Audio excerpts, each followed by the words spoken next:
Bismillahirrahmanirrahim. Alhamdulillah nahmaduhu wa nasta'inuhu wa nastaghfiruh wa na'udzu billahi min shururi anfusina wa min sayyiati a'malina.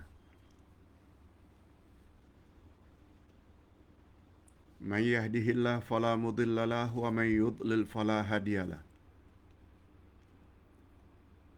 Asyhadu an la ilaha illallah wahdahu la syarika lah wa asyhadu anna Muhammadan abduhu wa rasuluh la nabiyya ba'dah. Allahumma salli wa sallim ala nabiyyina Muhammad wa ala alihi wa sahbihi ajma'in amma ba'd.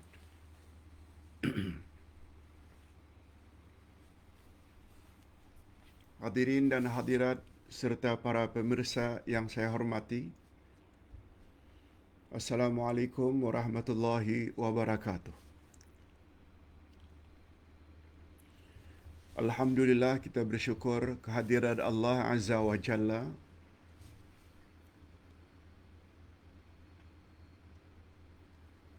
di atas segala nikmat yang telah Allah Subhanahu wa taala anugerahkan kepada kita, yaitu nikmat iman dan nikmat Islam.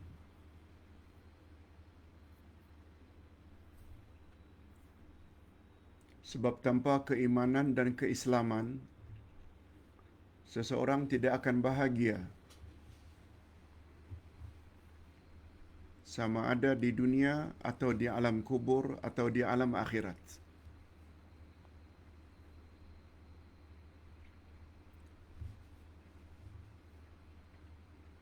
Keimanan pula tidak akan sempurna bila kita tidak beriman kepada Allah. Bila kita tidak beriman kepada Rasul, bila kita tidak beriman kepada hari berbangkit. Sebagaimana keislaman kita juga tidak akan sempurna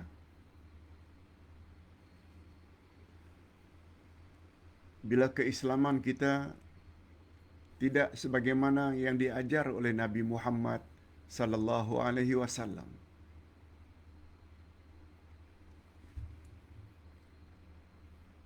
Itu sebabnya pagi ini kita akan belajar satu doa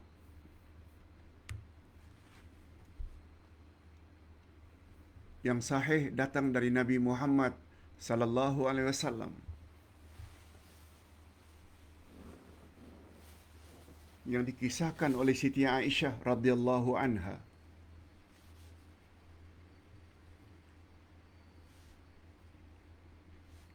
Kata beliau, baginda Rasul sallallahu alaihi wasallam senantiasa mengawali salat malamnya dengan doa ini.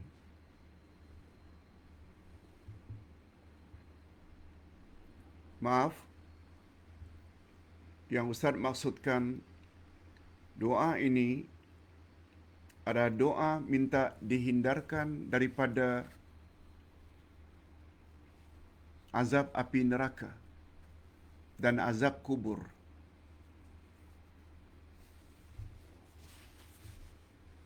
Tentang doa sebagai pembukaan Qiyamul Lail itu nanti kita akan bahas kemudian.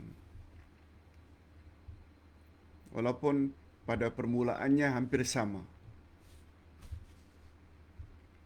Ustaz ulang sekali lagi, topik kuliah kita pada kuliah duha kali ini yaitu doa agar terhindar daripada azab neraka dan azab kubur, atau azab kubur dan azab neraka.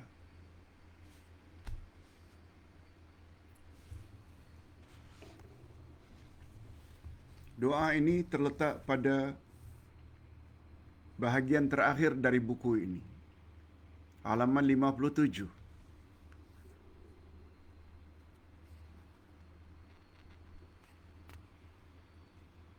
Nah, karena buku ini sudah tamat, hari ini, insya-Allah kita akan mula bab doa ini minggu hadapan dengan buku yang terbaru ini, yaitu Himpunan Doa Jenazah. Tolong pastikan untuk dapat buku ini sebelum sampai hari Khamis yang akan datang. Masih ada stoknya. Okey. Sekarang kita fokus kepada doa yang akan kita bahas, iaitu kita mohon perlindungan kepada Allah daripada azab kubur dan neraka. Kita baca dulu. Hadis ini juga dari Aisyah radhiyallahu anha. Kata beliau bahwa Nabi sallallahu alaihi wasallam selalu berdoa dengan doa ini. Nabi sangat selalu berdoa dengan doa ini. Hadis sahih riwayat Imam An-Nasa'i. Bunyi doa, Allahumma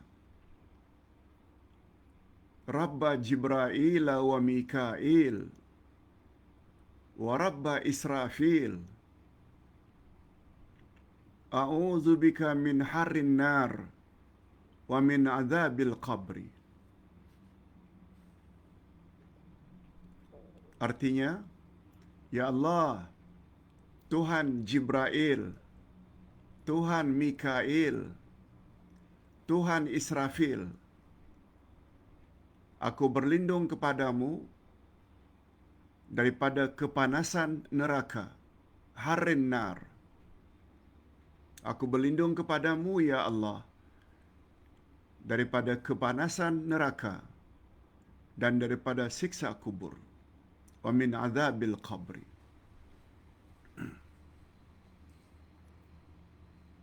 Ustaz ulang sekali lagi. Allahumma Rabba Jibra'il wa Mika'il wa Rabba Isra'il. Allahumma Rabba Jibra'il wa Mika'il wa Rabba Israfil, a'udzu bika min harrin nar wa min azabil qabri. Allahumma Rabba Jibra'il wa Mika'il wa Rabba Israfil. Ya Allah, Tuhan Jibra'il, Tuhan Mikail, Tuhan Israfil. A'udzu bika min harrin nar. Aku mohon perlindungan-Mu, ya Allah, dari kepanasan api neraka, wa min azabil qabri, dan daripada azab kubur.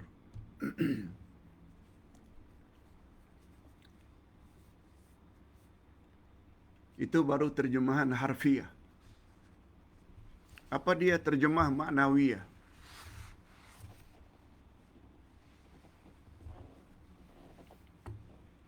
Kata ulama hadis, kana Nabi sallallahu alaihi wasallam yasta'idzu katsiran min azabin nar wa azabil qabr. Nabi Muhammad sallallahu alaihi wasallam sangat selalu, sering dan sangat kerap berdoa agar Allah lindungi beliau daripada neraka dan daripada azab kubur. Wa kana yu'allimu ummatahu dzalik. Baginda mengajar umatnya, kita juga agar selalu membaca doa ini. Apa sebab? Lianna ma'ala amril ibad imma ilal jannah wa imma ilan nar. Mengapa Nabi suruh kita baca doa ini? Karena masa depan setiap manusia hanya ada dua kemungkinan saja. Sama ada masuk syurga atau masuk neraka. Setelah kita mati nanti, tempat yang akan kita huni, diami, dua saja. Kalau tak syurga, neraka.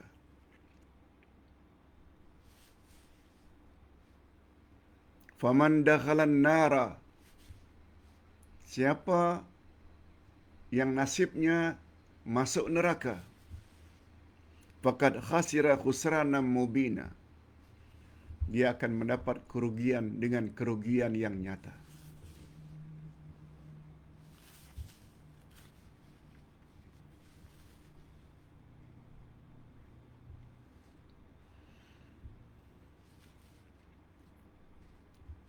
Mengapa Nabi baca doa ini padahal Nabi dah dijamin masuk syurga? Kalaupun ada dosa, dosa Nabi telah pun dihapuskan oleh Allah.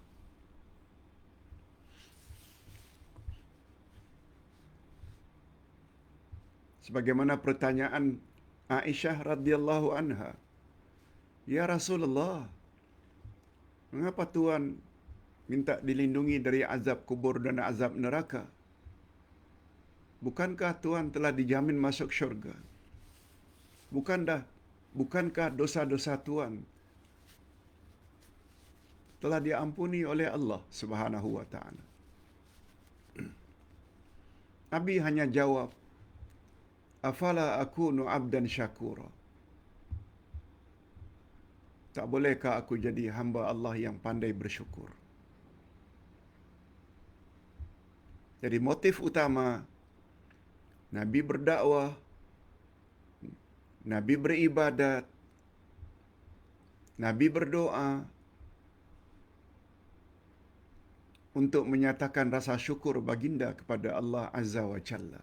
Dan khasnya tentang doa ini, Nabi minta agar dilindungi dari azab kubur dan azab neraka sebagai ta'lim. Yaitu Nabi ingin mengajar umatnya supaya banyak baca doa ini. Sebab kita selaku umatnya tidak ada jaminan masuk syurga kecuali orang-orang tertentu.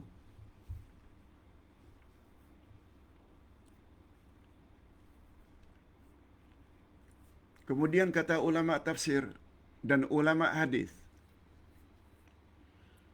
mengapa Allah Subhanahu wa taala panggil dalam doa ini, Allahumma Rabba Jibril wa Mikail wa Rabba Israfil? Mengapa Allah panggil? Mengapa Nabi Muhammad sallallahu alaihi wasallam panggil dan suruh kita panggil Allah dengan Tuhan Jibril, Tuhan Mikail, Tuhan Israfil? Mengapa? Jawabnya, ini menunjukkan bahawa malaikat yang paling utama dari semua malaikat ini, malaikat yang tiga ini, ketiga-tiga malaikat inilah Jibril, Mikail, Israfil, selalu dipanggil dengan malaikat kehidupan. Malaikat kehidupan. Ada malaikat lain, semua kita tahu. Ada namanya Malakul Maut, yang dipanggil juga dengan Izrail. Ada malaikat pengangkat arash, namanya Hamalatul Arsh. Ada malaikat penjaga neraka yang dipanggil Malik. Ada malaikat penjaga syurga yang namanya Ridwan. Ada malaikat yang akan bertanya di dalam kubur kepada seseorang yang masuk kubur. Man rabbuka wa man nabiyuka wa ma dinuka. Dipanggil dengan malaikat Munkar wa Nakir. Ada lagi malaikat di kiri kanan kita yang menulis dan mencatat amal-amal baik dan amal-amal buruk kita. Raqib dan Atid. Dipanggil juga kadang-kadang dengan kiraman katibin dan lain-lain. Namun demikian, dari semua malaikat-malaikat itu, malaikat 3 ini paling penting. Sehingga mereka digelar sebagai malaikat-malaikat kehidupan.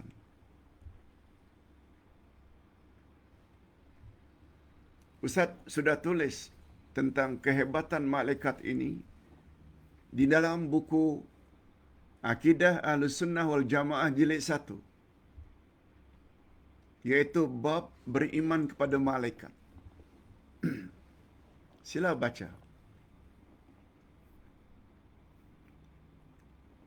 Kalau ditanya apa sebab Pak Ustaz, 3 malaikat itu dipanggil sebagai malaikat kehidupan. Mustahak. Mustahak kita tahu. Mengapa 3 malaikat itu dipanggil dengan malaikat kehidupan? Pertama sekali, Jibril adalah malaikat yang Allah tugaskan menyampaikan wahyu kepada Rasul.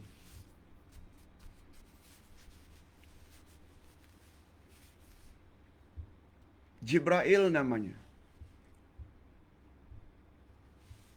Yang datang pada Nabi ketika Nabi sedang bersunyi-sunyi, berkhalwat di dalam gua Hira. Itu malaikat Jibril. Malaikat Israfil pula, malaikat yang menurunkan hujan, yang ditugaskan menurunkan hujan, yang dengan turunnya hujan, maka suburlah tanah, suburlah bumi, akhirnya tumbuhlah tanam-tanaman, sayur-mayur, buah-buahan. Malaikat ketiga, malaikat Israfil. Malaikat yang meniup tiupan sangkakala menandakan kiamat. Bila ditanya, apa kaitannya Pak Ustaz 3 malaikat itu dengan kehidupan? Dengar baik-baik. Malaikat Jibril ditugaskan menurunkan wahyu ilahi kepada para rasul.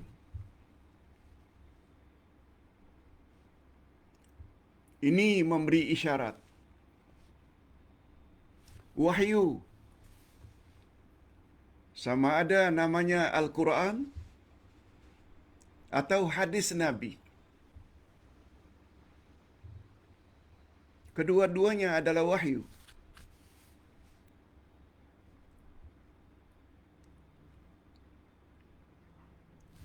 Cuma ada yang namanya Al-Quran, yaitu lafaznya dari Allah yang disampaikan kepada Nabi Muhammad sallallahu alaihi wasallam melalui malaikat Jibril.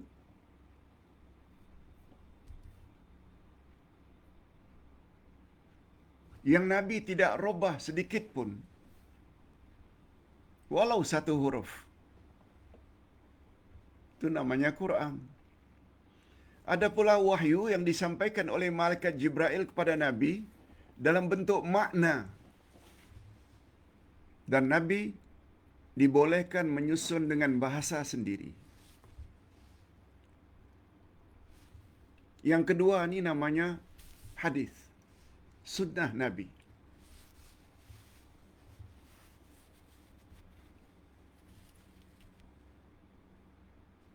Apa kaitannya Pak Ustaz? Wahyu dengan kehidupan. Ustaz kuatkan lagi dalil bahawa apa yang Nabi sebut itu adalah wahyu. Lihat ayat 3 dan 4 dari surat An-Najmi. wa ma yantiqu 'anil hawa in huwa illa wahyun yuha. Tidaklah Nabi bercakap berdasarkan hawa nafsunya, tapi semua percakapan Nabi adalah wahyu. Kita kuatkan lagi dengan ayat terakhir dari surat Al-Kahfi. Qul innama ana basyarum mislukum yuha ilayya. Katakan hai Muhammad kepada umatmu, aku adalah manusia biasa seperti kamu. Hanya saja kepadaku diturunkan wahyu. Dan ini dikuatkan oleh hadis Nabi. Unzila alayyal Qur'an wa misluhu ma'ah. Telah diturunkan kepadaku Al-Quran dan yang semisal dengannya. Ulama hadis kata yang semisal dengan Quran, itulah dia hadis. Cuma bila ditanya apa kaitannya Pak Ustaz, wahyu yang dibawa Jibril itu dengan kehidupan. Ini jawabannya. Manusia tidak akan hidup bahagia andai kata dalam kehidupan sehari-hari di atas muka bumi mereka tidak jadikan Quran dan Sunnah sebagai pedoman.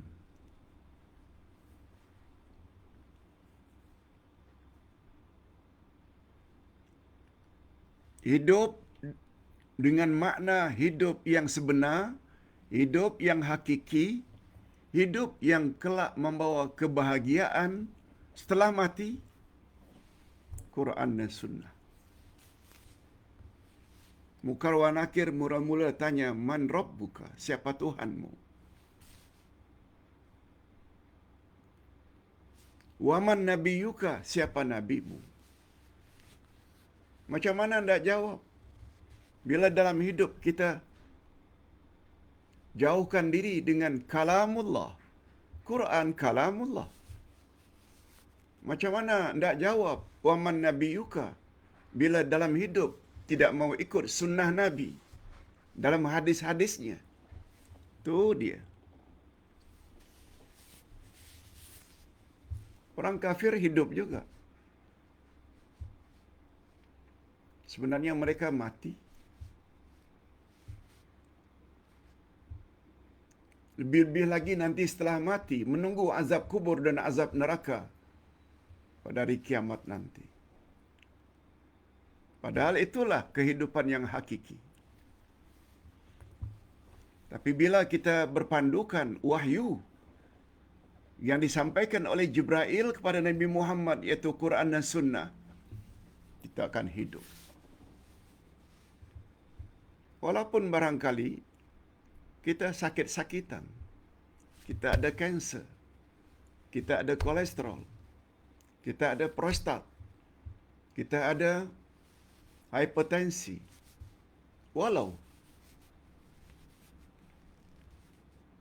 Tapi bila dalam hidup ini kita jadikan Quran dan Sunnah sebagai pedoman hidup yang Nabi Muhammad sallallahu alaihi wasallam jamin kita tak akan sesat, itu dia kehidupan yang sebenar. Ini belum lagi kita kaitkan dengan nur.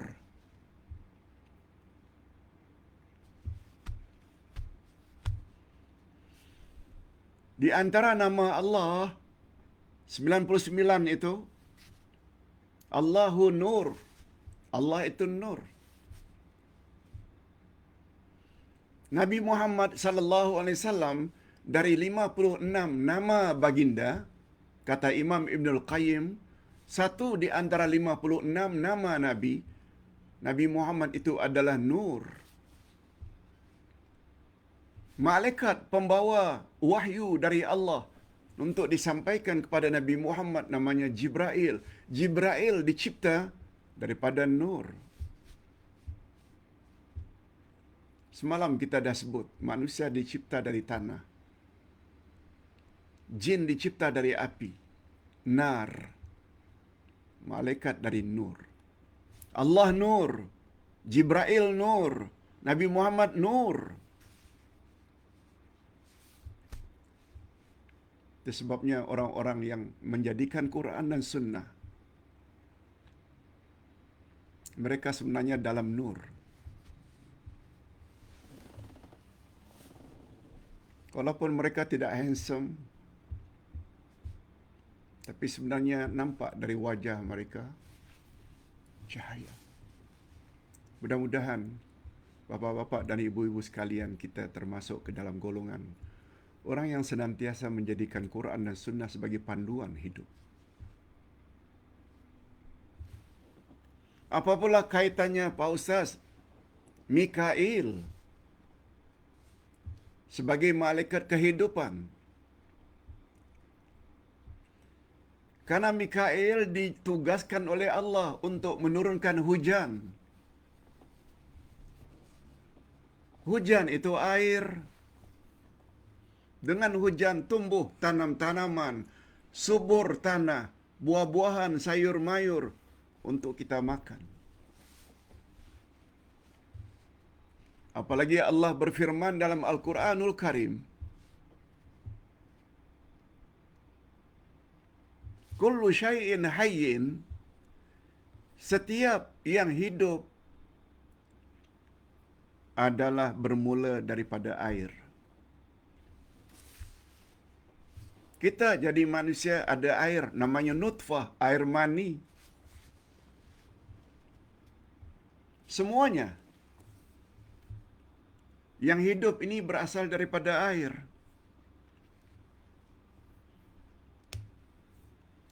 Biji ketola, biji apa sajalah biji yang sudah kering, sekering-keringnya, sudah 1 tahun, 2 tahun, kita simpan.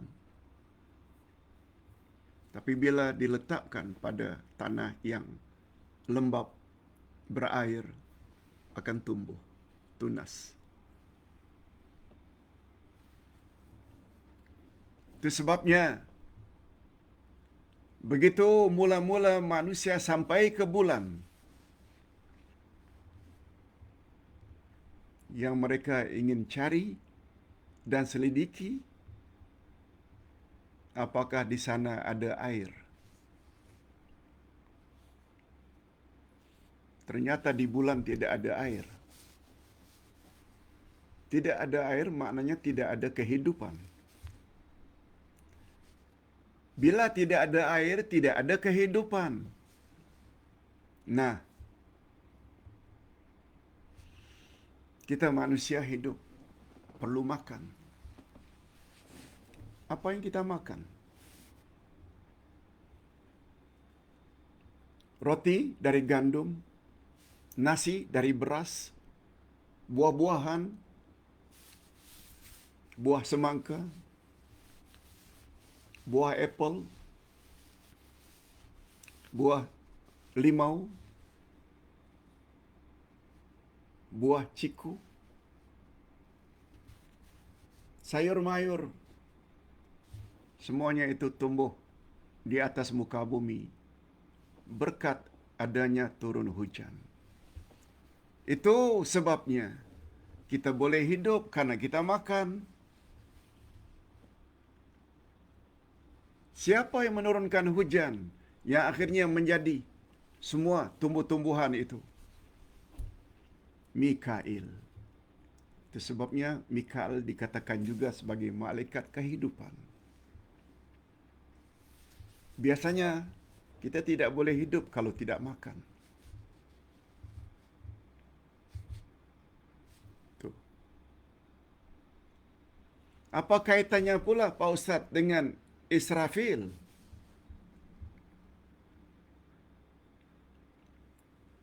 Israfil yang meniup sangkakala ada 2.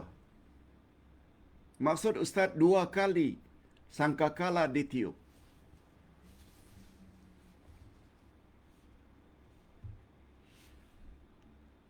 Sangkakala pertama adalah dinamakan tiupan kebinasaan. Semuanya hancur. Langit hancur, gunung ganang hancur, bumi hancur, manusia hancur. Itu tiupan pertama.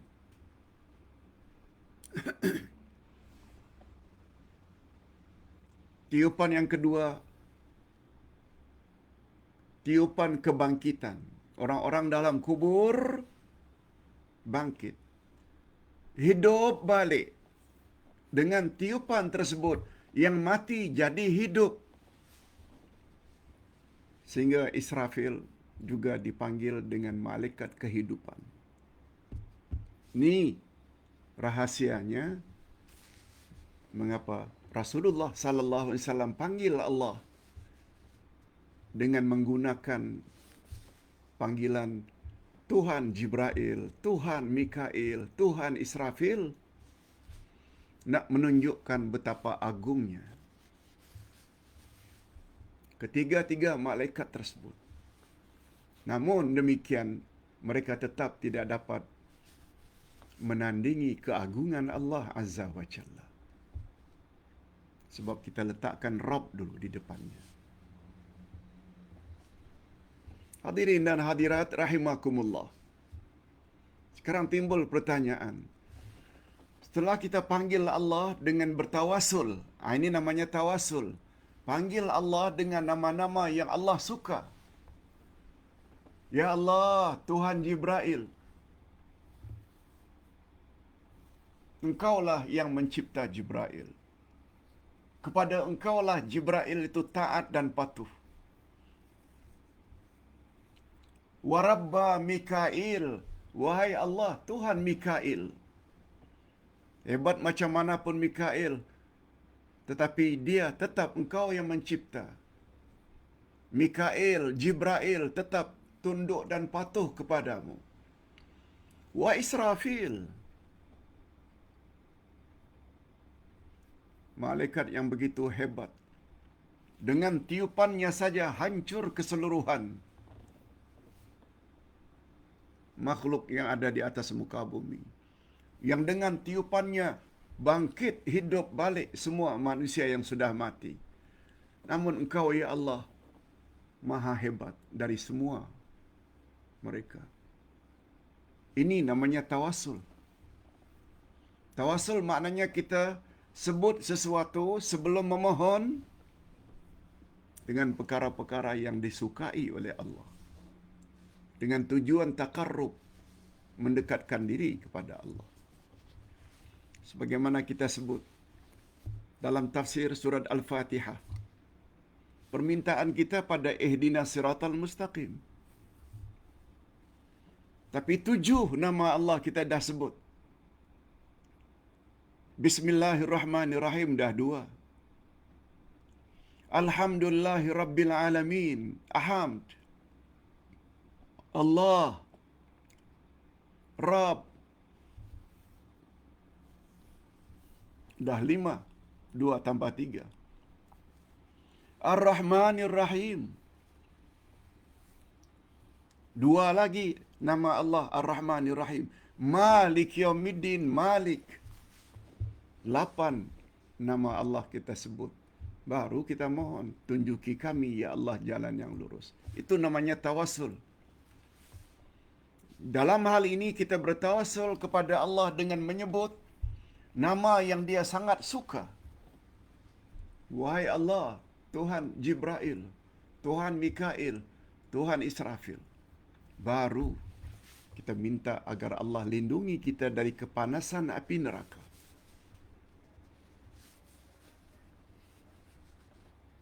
A'udzubika min harrin nar.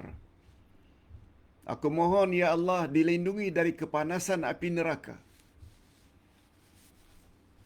yang kepanasannya tidak terperi. Wa min azabil qabri. Dan kami juga mohon dilindungi dari azab kubur.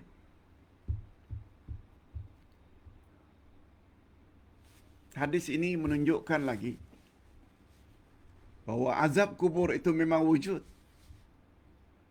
Azab kubur memang wujud. Apa sebab? Sebab Nabi sallallahu alaihi wasallam tidak akan memohon sesuatu yang tidak wujud agar dilindungi. Ustaz buat contoh. Allahumma inni a'udzubika min ilmin la yanfa'. Ya Allah, aku mohon agar Engkau lindungi aku dari ilmu yang tidak bermanfaat. Menunjukkan ilmu yang tidak bermanfaat memang wujud.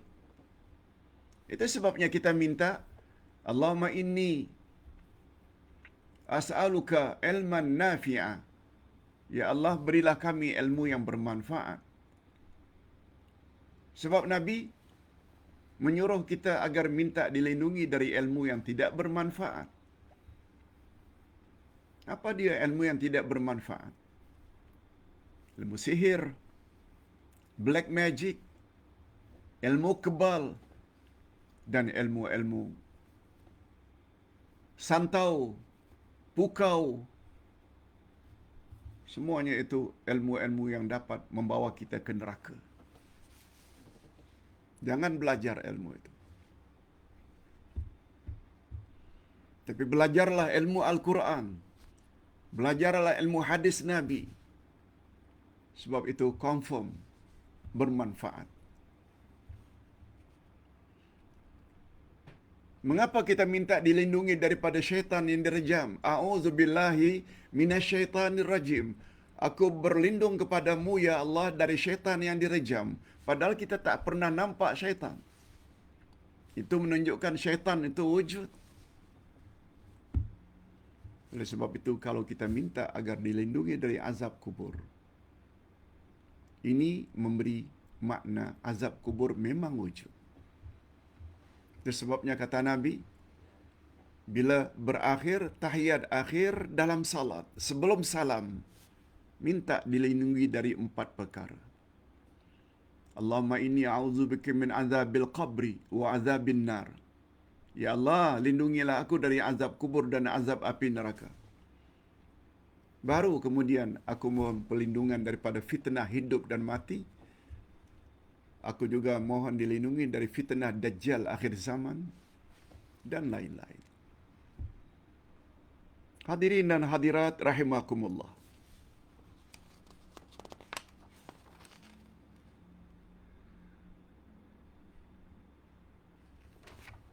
Ya. Ustaz kira untuk ulasan doa ini sudah memadai untuk kita renung selalu. Mengapa kita minta dengan menggunakan Rabba, Jibrail, Mikail, Israfil? Kita dah jelaskan. Karena 3 malaikat ini adalah malaikat kehidupan. Terutama yang pertama, malaikat Jibrail yang membawa wahyu. Itu sebabnya bila dalam hidup ini kita tidak berpandukan wahyu, sama ada Quran dan Sunnah, jangan haraplah akan bahagia. Lebih-lebih lagi di alam barzakh dan di alam akhirat.